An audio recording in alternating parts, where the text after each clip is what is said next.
दोस्तों, जब नियति अपना खेल खेलती है तो इंसान के सारे मंसूबे मिट्टी में मिल जाते हैं। हिंदी साहित्य के सम्राट मुंशी प्रेमचंद की कालजयी रचना निर्मला सिर्फ एक कहानी नहीं है, बल्कि हमारे समाज के उस कड़वे सच का आईना है जिसकी तपिश आज भी महसूस की जा सकती है। ये कहानी है दहेज की वेदी पर चढ़ी एक मासूम की, एक बेमेल विवाह के दंश की और एक हंसते खेलते परिवार के तबाह होने की। कहानी की शुरुआत होती है निर्मला से। उम्र महज 15 साल, एक ऐसी चंचल, अल्हड़ और हंसमुख लड़की जिसे अभी दुनिया की चालाकियों का इल्म तक नहीं था, तो अपनी छोटी बहन कृष्णा के साथ गुड़ियों का ब्याह रचाती है। माँ की आवाज देने पर छत पर छिप जाती है, बिल्कुल एक आजाद पंछी की तरह। और इसी बीच उसके जीवन में शहनाइयों की गूंज सुनाई देती है। लखनऊ के बाबू भालचंद्र के बेटे भुवन मोहन से निर्मला का रिश्ता पक्का हो जाता है। सबसे बड़ी राहत की बात, लड़के वाले साफ कह देते हैं, हमें दहेज की कोई चाह नहीं, बस बारातियों का स्वागत अच्छे से होना चाहिए। निर्मला के पिता बाबू उदय भानुलाल वकील तो थे, पर संचय करना नहीं जानते थे। जब दहेज की शर्त हटी तो मानो उनके सिर से कोई पहाड़ उतर गया।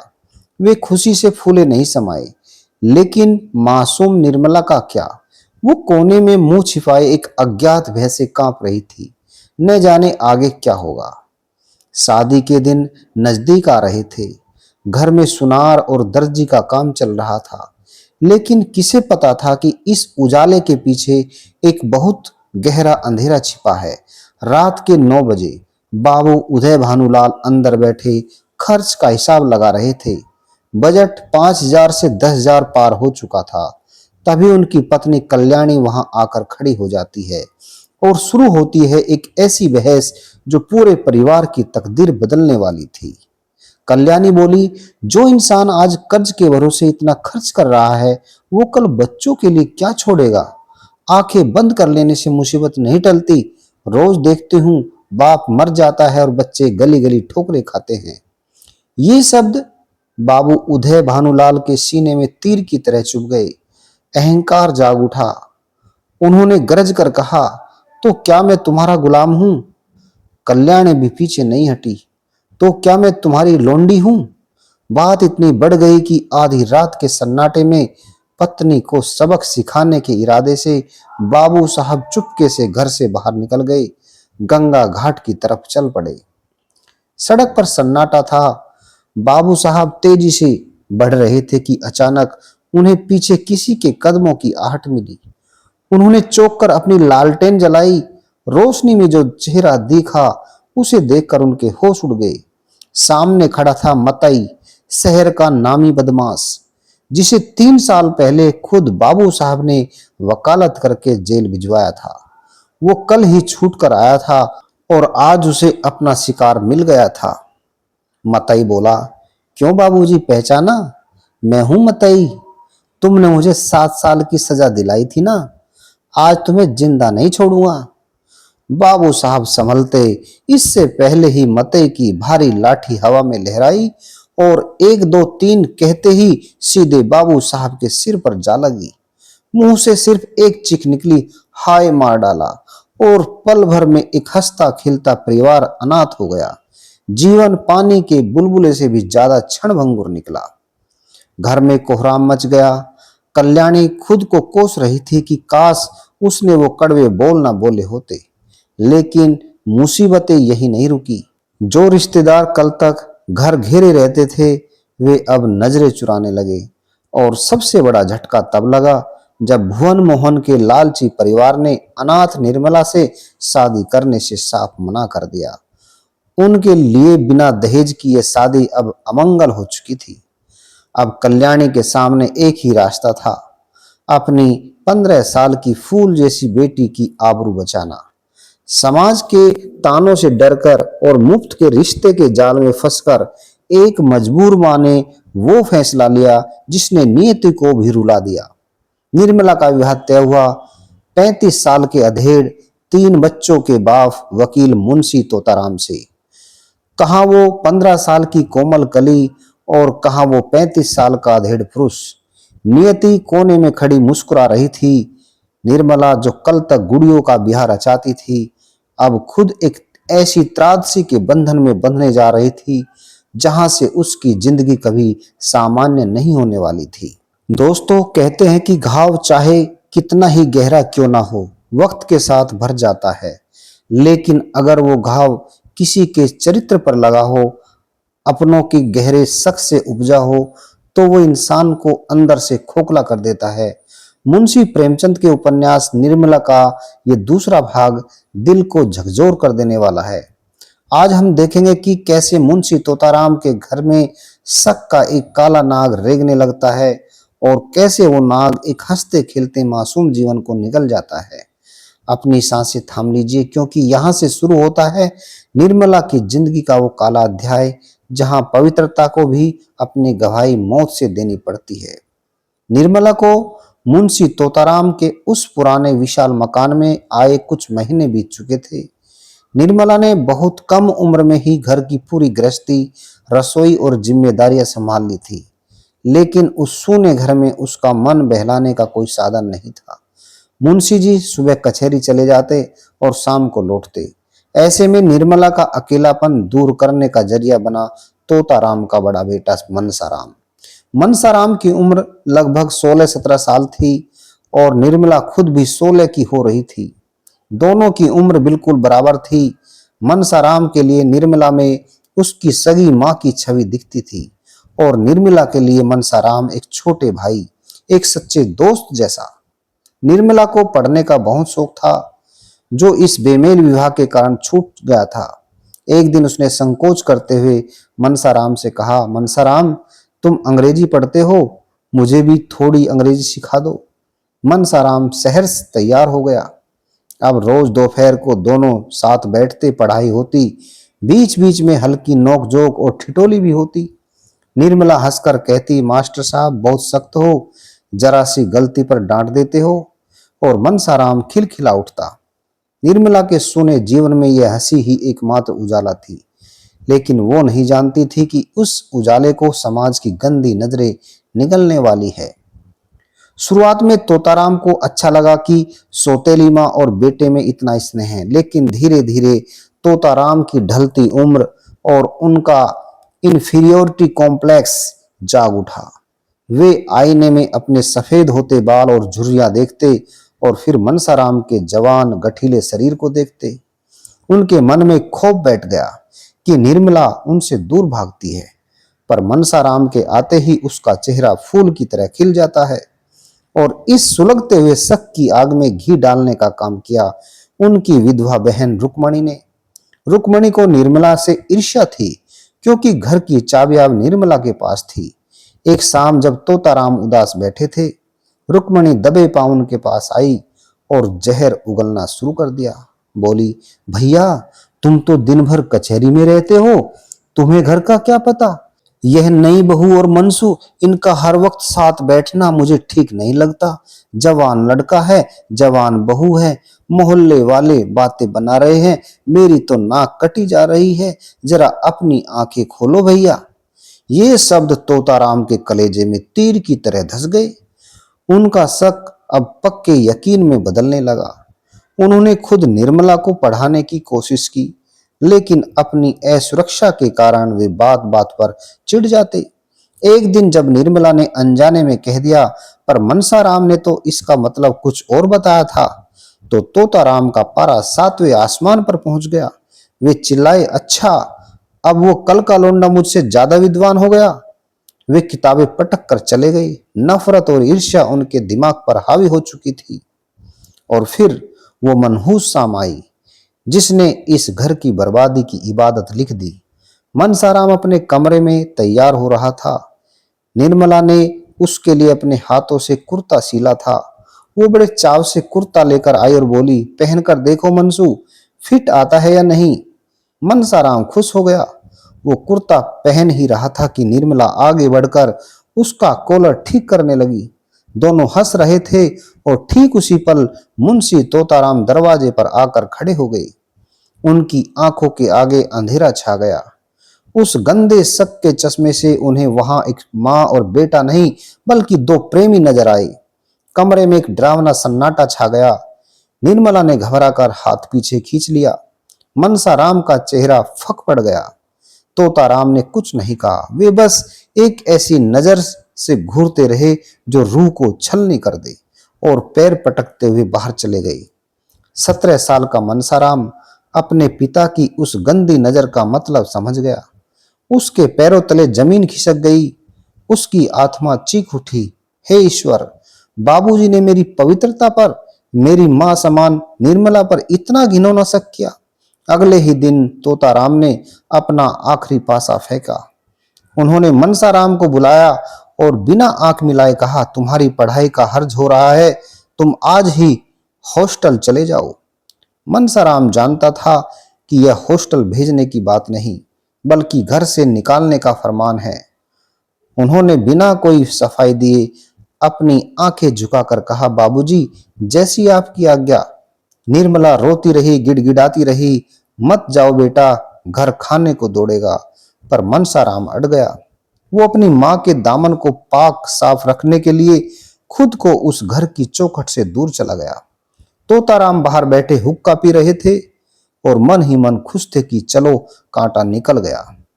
लेकिन मुंशी तोताराम नहीं जानते थे कि कांटा घर से नहीं बल्कि उनके बेटे के सीने के पार हो चुका था। हॉस्टल जाकर मनसाराम वो मनसाराम नहीं रहा जो क्रिकेट के मैदान में दौड़ता था। अपमान और गलानी ने उसे अंदर से मार डाला था। वो दिन रात बस यही सोचता कि मेरे सगे बाप ने मुझे इतना नीच समझा। इस चिंता ने उसका शरीर को सुखाकर कांटा कर दिया। बुखार ने हड्डियों को पकड़ लिया और उसे तपेदिक यानी टीबी की जानलेवा बीमारी ने घेर लिया। जब हॉस्टल से चिट्ठी आई तो तोताराम ने उसे नाटक समझकर ठुकरा दिया। क्रूरता की हद देखिए, शक ने एक बाप को अंधा और बहरा बना दिया था। जब पानी सिर से ऊपर चला गया तो मनसाराम को अस्पताल में भर्ती कराया गया।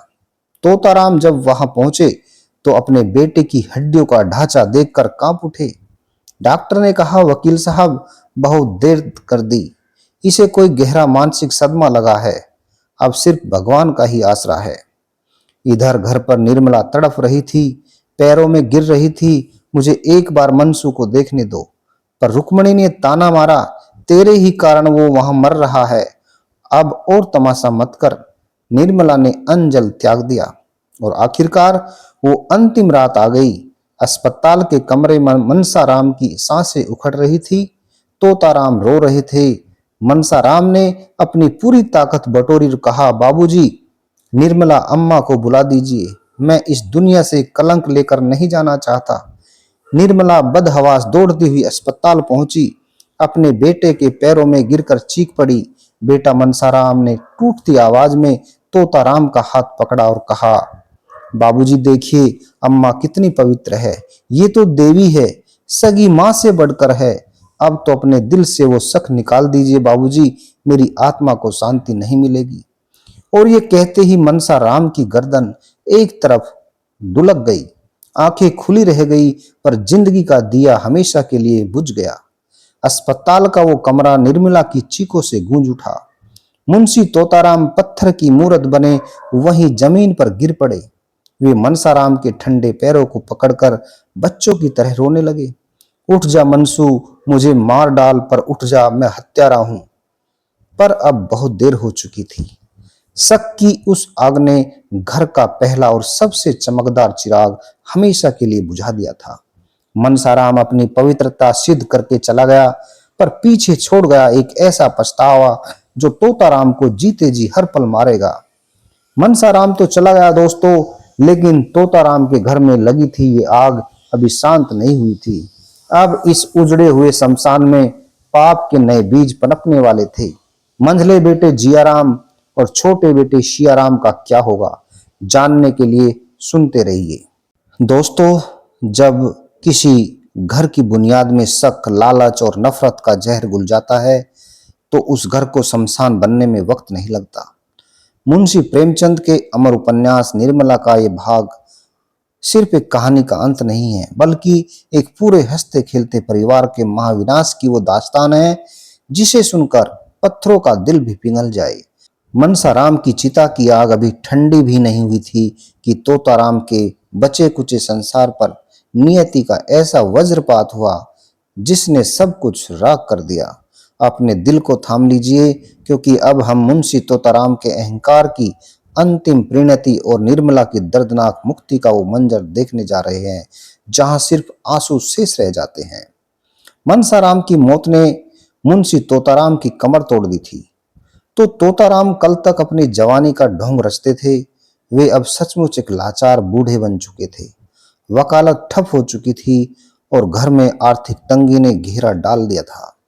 अब तोताराम की सारी उम्मीदें मंझले बेटे जियाराम पर टिकी थी, लेकिन अफसोस बड़े भाई की मौत और घर के इस दम घोटू माहौल ने जियाराम को पूरी तरह बदल दिया था।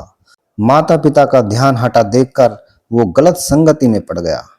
वो स्कूल बंक करता, जुआ खेलता और दोस्तों के साथ पैसे उड़ाने लगा। और घर में तोताराम की वो विशेली बहन रुक्मणी अब भी बाज नहीं आई थी। वो जियाराम के कान भरती रहती, बेटा इस डायन निर्मला से बचकर रहे, ये सब हड़प जाना चाहती है। जियाराम के बाल मन में निर्मला के लिए नफरत का जहर भर गया। और जब उसे अपनी आवारागर्दी के लिए पैसे मिलने बंद हो गए तो उसने एक ऐसा कदम उठाया जिसने पूरे परिवार के कफन का इंतजाम कर दिया। एक दोपहर जब निर्मला काम में व्यस्त थी, जियाराम दबे पांव उसके कमरे में घुसा और उसने निर्मला के सुहाग का वो आखिरी चंद्रहार और सारे सोने के गहने चुरा लिए। शाम को जब निर्मला ने संदूक खाली देखा तो उसकी चीख निकल गई। तोताराम ने गुस्से में आकर घर में पुलिस बुला ली। पुलिस ने दरोगा के साथ आकर जियाराम को कड़क कर धमकाया। हालांकि निर्मला का दिल पसीज गया। उसने पुलिस के हाथ जोड़े, छोड़ दीजिए सरकार, ये मेरा ही बेटा है। पर तोताराम नहीं माने। पुलिस सुबह थाने ले जाने की धमकी देकर चली गई। रात के अंधेरे में जब पुलिस का खौफ जियाराम के सर पर चढ़ा तो उसका नशा उतर गया। उसे ग्लानि और बदनामी का डर सताने लगा। उसे निर्मला अम्मा का वो रोता हुआ चेहरा याद आया जो उसे पुलिस से बचा रही थी। उसने सोचा, मैंने उस माँ के गहने चुराए जो मुझे बचाने के लिए रो रही थी। मैं कितना नीच हूं। डर और आत्मग्लानि के इसी बवंडर में फंसे जियाराम ने सुबह होने से पहले अफीम का जहर फांक लिया। सुबह जब तोताराम उसे उठाने गए और चादर खींची तो जियाराम का शरीर नीला पड़ चुका था, मुंह से झाग निकल रहा था, चीख पुकार मच गई। एक और जवान बेटा चला गया, लेकिन तबाही यही नहीं रुकी।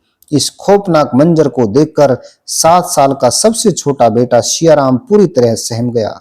उसकी बुआ रुक्मणी ने उसके मन में बैठाल दिया था कि देखा सियाराम, पहले मनसू को खा गई, अब जियाराम को निकल गई। अब अगला नंबर तेरा है, ये निर्मला डायन है। मासूम सियाराम खौफ से कांप उठा। उसे निर्मला मां नहीं, एक राक्षसी दिखने लगी। अपनी जान बचाने के लिए एक सुबह उस मासूम बच्चा अपनी गुल्लक तोड़कर कपड़े बांधकर घर से भाग गया और हरिद्वार जाने वाले साधुओं की टोली में शामिल हो गया। मुंशी तोताराम का दूसरा चिराग बुझ चुका था और आखिरी चिराग हमेशा के लिए गायब हो गया था। सियाराम के जाने के बाद तोताराम पागलों की तरह स्टेशन और गलियों में दौड़े, मेरा बच्चा, कोई मेरे बच्चे को लौटा दे। पर गाड़ी जा चुकी थी। तोताराम का घमंड, उनकी वकालत, उनकी शान और शौकत सब मिट्टी में मिल गई। वे समझ गए कि ये उनके पापों की सजा है। उन्होंने निर्मला से कहा, निर्मला, मैं सियाराम को ढूंढने जा रहा हूं, जब तक वो नहीं मिलेगा मैं लौट कर नहीं आऊंगा। निर्मला के गोद में अब तक एक नन्ही बेटी आशा जन्म ले चुकी थी। निर्मला रोती रही, हमें किसके सहारे छोड़ रहे हो बाबूजी। पर तोताराम ने फटे पुराने कपड़े पहने, हाथ में लाठी ली और एक फकीर बनकर दर दर भटकने निकल पड़े। पीछे रह गई वो विशाल हवेली जो अब एक भूतिया शमशान लग रही थी। घर में निर्मला, उसकी नन्ही बेटी और बूढ़ी ननंद रुक्मणी बची थी। आमदनी का कोई जरिया नहीं था। निर्मला ने सिलाई कढ़ाई करके पेट पालने की कोशिश की, लेकिन भुखमरी की नौबत आ गई। वो 15 साल की चंचल कली अब भूख और दुखों के मारे समय से पहले ही बूढ़ी हो चुकी थी। 1 साल बाद दरवाजे पर एक कमजोर लाचार भिखारी लाठी टेकता हुआ आया। उसके बाल बढ़े हुए थे, आंखें धसी थी। निर्मला जब आटा लाने उठी तो उस भिखारी ने कांपती आवाज में पुकारा, निर्मला। वो कोई और नहीं, मुंशी तोताराम थे, जो काशी, मथुरा, हरिद्वार भटक कर खाली हाथ अपने बेटों को खोकर सिर्फ मरने के लिए वापस लौटे थे। अब कहानी अपने उस अंतिम पड़ाव पर पहुंच चुकी थी जहां मुंशी तोताराम एक जिंदा लाश बन चुके थे और दुखों का सारा बोझ उठाने वाली निर्मला को भी वही बीमारी लग गई थी जिसने मनसाराम की जान ली थी, यानी टीबी। 19 साल की निर्मला खटिया पर पड़ी हुई हड्डियों का ढांचा मात्र रह गई थी। उसमें अपनी नन्ही आशा को दूध पिलाने तक की ताकत नहीं बची थी। तोताराम उसके पैर दबाते रोते, निर्मला मुझे माफ कर दो, मैं ही तुम्हारा कातिल हूं।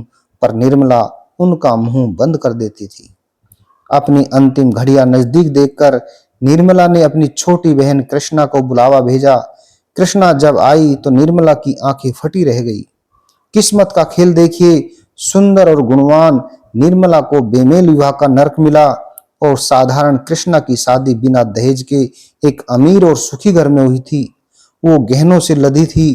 निर्मला ने ईर्ष्या से नहीं बल्कि एक अजीब से सुकून से कृष्णा का हाथ पकड़ा और अपनी सोती हुई मासूम बेटी आशा की तरफ इशारा करके कहा, कृष्णा, मेरी इस अमानत को अपने साथ ले जा बहन।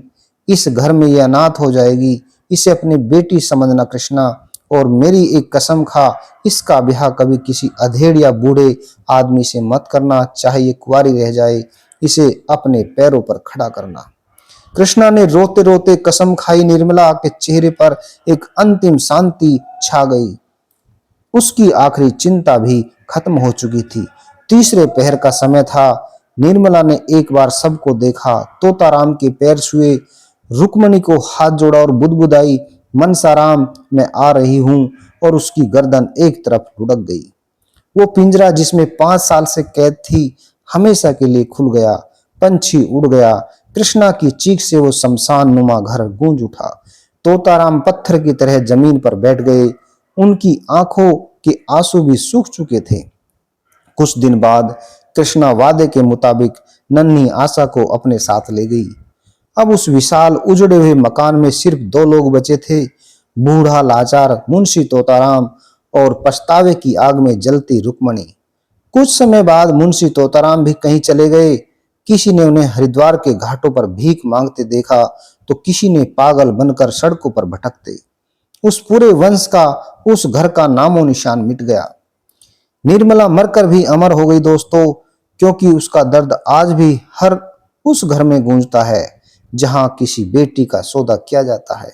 दहेज के लोभी समाज ने निर्मला की बलि ली, बेमेल विवाह ने तोताराम की बुद्धि भ्रष्ट की, और एक बाप के शक ने पूरे हंसते खेलते परिवार को शमशान बना दिया। मुंशी प्रेमचंद की यह अमर रचना हमें सिखाती है कि रिश्तों की नींव विश्वास और त्याग पर टिकी होती है, शक और सौदागरी पर नहीं। धन्यवाद।